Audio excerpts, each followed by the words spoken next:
un nouveau pic épidémique est déjà prévu. Si la rentrée 2021 a été stable et que le nombre de patients en soins critiques reste très stable, l'Assistance publique Hôpitaux de Paris, AP-HP, perd confiance et estime que le coronavirus fera encore des siennes à la fin du mois de décembre ou encore au début du mois de janvier 2022.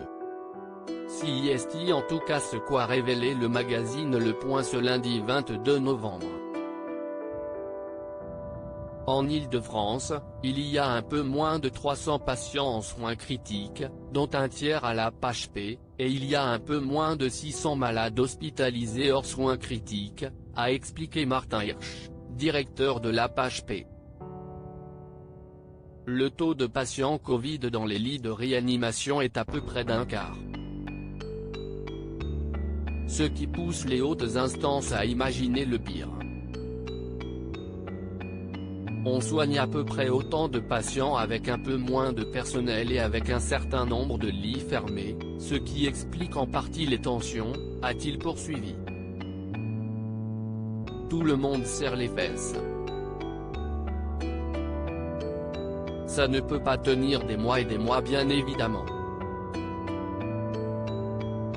Autre détail inquiétant, prouvant que la 5e vague est bel et bien installée, le nombre de cas quotidiens a presque doublé en une semaine.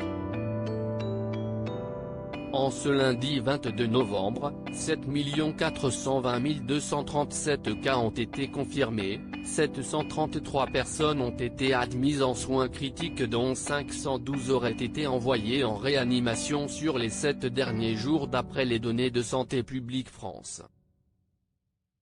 Le Covid-19 fait des siennes au sein du gouvernement. Le coronavirus continue bien de sévir, même au sein du gouvernement. Déclaré cas contact, Jean Castex a finalement été diagnostiqué positif ce lundi 22 novembre.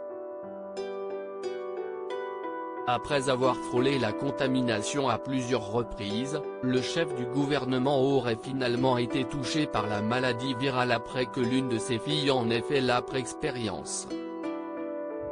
Il rejoint ainsi ses autres personnalités politiques qui n'ont pas pu échapper au Covid-19, dont Emmanuel Macron a même fait partie au mois de décembre 2020. Loading Widget.